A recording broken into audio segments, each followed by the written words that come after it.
Dr. Saida Desolé wants to live in a world filled with audacious, sexually sovereign people living life on their own terms. As a TEDx speaker, counterculture creatrix, and author, her scientifically proven work on sexual sovereignty globally impacts professionals and the public. When not facilitating transformational programs, Dr. Saida enjoys leading wilderness safaris in South Africa and swimming in the Aegean Sea. Oh, Yeah. yes. Congratulations on having your article published in Authority magazine recently. It's titled Strategies for Rebuilding Life After Trauma. What was your life like before the trauma you've written about? Yes. Well, prior to that, it was a very interesting life. I was raised on a First Nations reservation, and my parents were French Canadian, but my father worked on the reservations and we grew up there. And our house ended up being a shelter for abused women. So I got used to, at a very young age, to care for women who were having a difficult time. And I understood at a very young age that love wasn't always kind. And I had really fun ways to help those ladies because I was so young and I wanted to help. So I would get them up and punch the air and make sounds and just kind of shake things off. And then finally, when I hit my teens, all of my friends were dating. I chose not to. And I had file folders, written ones on every single one because they were changing boyfriends faster than I could think. I could never remember whose name and what's what was happening. And so at a very young age, again, just helping my girlfriends have better relations, understand themselves better, and just a safe place to actually talk about their experience.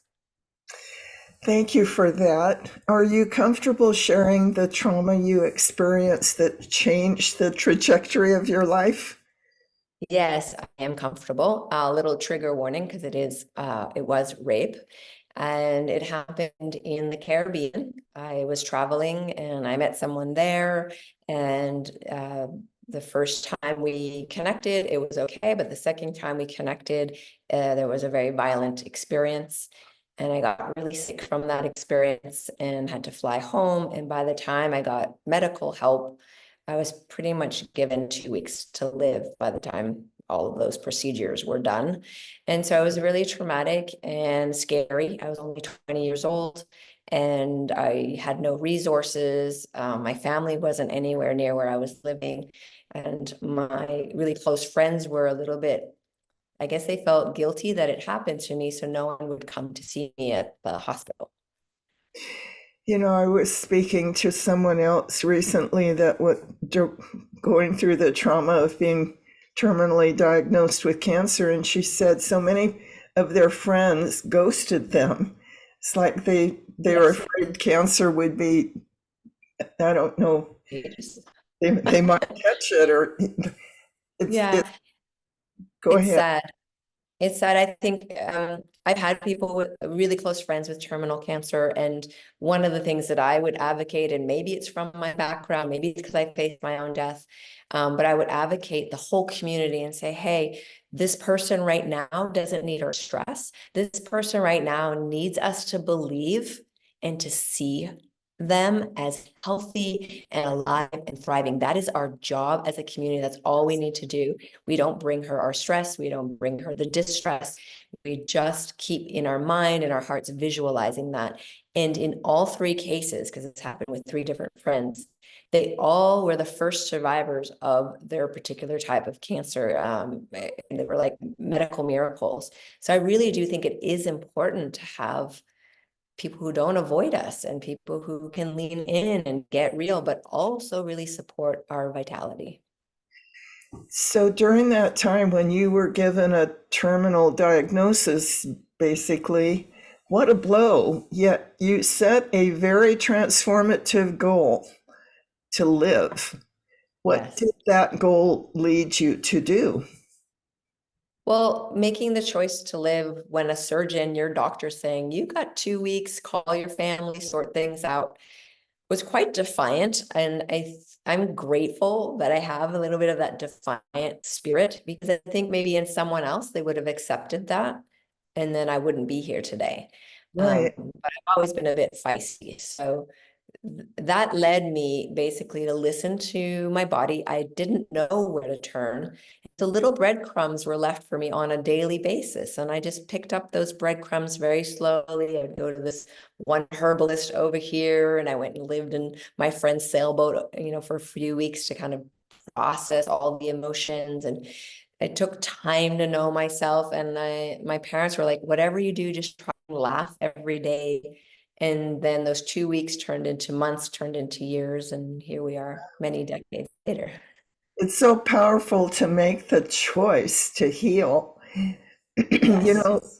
know, in reading your article, I was reminded that wounded animals seek solitude in which to heal, which you did. You chose to be alone to do your own inner healing work. How did that turn out for you? I mean, obviously it turned out well, but what did that experience give you?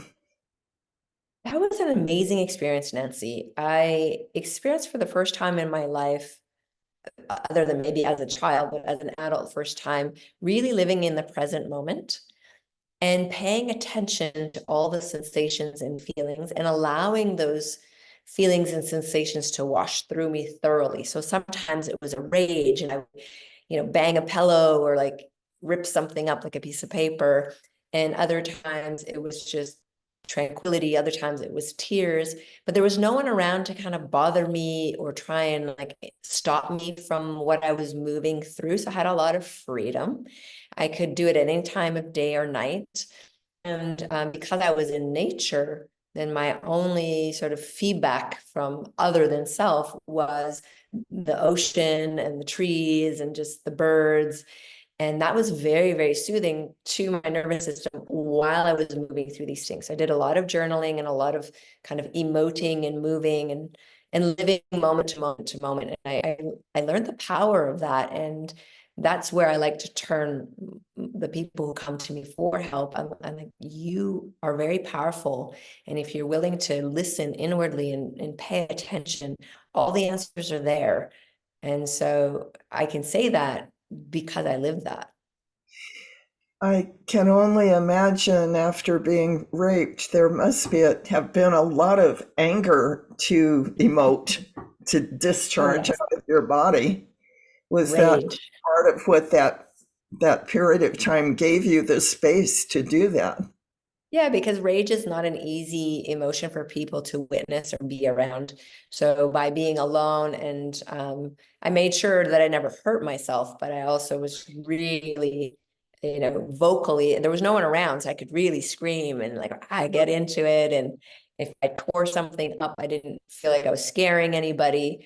Yeah. But it felt so good, and in that ability to feel and move through.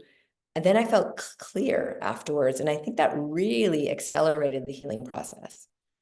That makes so much sense to me because rage is such a powerful energy. And when we keep it bottled up in our bodies, it's got to be bad, for our body, our health. I'm going Yes. to quote you now. You said, I am deeply passionate about helping women reclaim their body, power, and pleasure after trauma. What a worthy, amazing purpose born from your own pain and recovery. Can you tell us a little bit about that, how that purpose is being played out? Absolutely. It's been an extraordinary life, Nancy, by the way. Like every day is gravy for me. And like, wow, I wake up every morning, I'm like, I'm here. I get to live this. I watch every sunset with just this gratitude in my heart. And I realize so many of us, because we're disconnected, we're not enjoying those really simple things of being alive. We're taking that almost for granted. So because of that near death experience and the passion to heal, because I know I can heal, people actually started coming to me. They were magnetized to me. I'm like, gosh, I don't know how I can help you. But over time, I got a PhD, I got other trainings, and I learned so much working directly with women from all kinds of cultures. I think I every year would go to about 16 different countries and run weekend workshops. This is before Zoom calls, by the way. This is me like having to go and travel and be in person and work with women of all ages, all backgrounds. Sometimes there's a translator. We didn't speak the same language. There is a language that we all get, and that's the language of embodiment. And so when you've been through something, you've gone through the other side, people can feel it. So by me just being in the space with them, it was almost like their own nervous systems would relax and they would get more curious about moving from victim understanding Yes. into possibility. And that's the huge scope of my work. It's behind the PhDs, the books, the talks, the research. Everything is like looking at what happens when we can change the frameworks by which we operate and move into possibility. And it's been extraordinary. It must be such a relief to women that have experienced sexual trauma to have you in front of them because you get it. You've been where they are. You mentioned a woman that picked you up from hitchhiking. What was the important question that she asked you? It's like it happened yesterday. I still really remember sitting with her in her vehicle, and she let me talk. And I was a blabbermouth. Because remember, I'd isolated myself to heal, and she was one of the first people I got to meet after that time. And I was telling her all these things I didn't like and didn't want, and just on and on, all the negative stuff. And finally, after about an hour of this, she said, okay, I've heard all that, but you haven't once spoken to what you would actually like.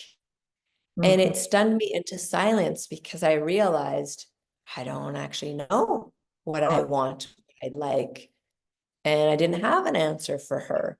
And that's when I realized, gosh, I think a lot of us are like this. We spend so much time ruminating on the things we don't like, what's not working, and all of this stuff, but we don't spend a lot of time really deeply thinking and feeling into, well, what would I love? What would I want? What does that feel like? What does that look like? And then daring enough to speak it outwardly. Speak it out and decide to go for it. Exactly.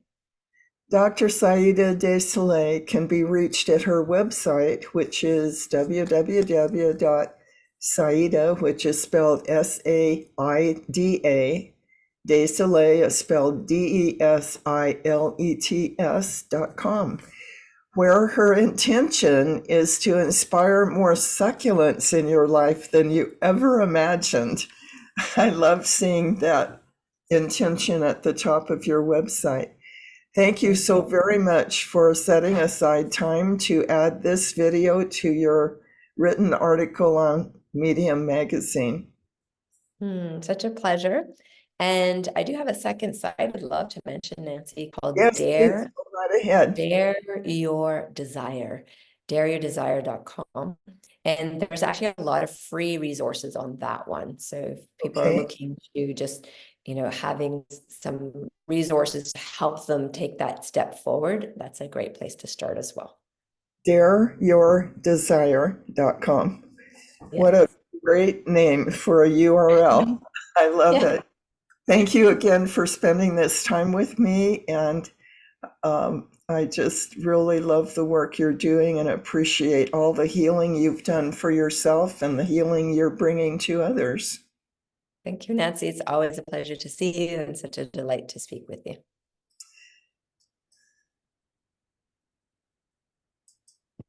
I'm having a little trouble ending here.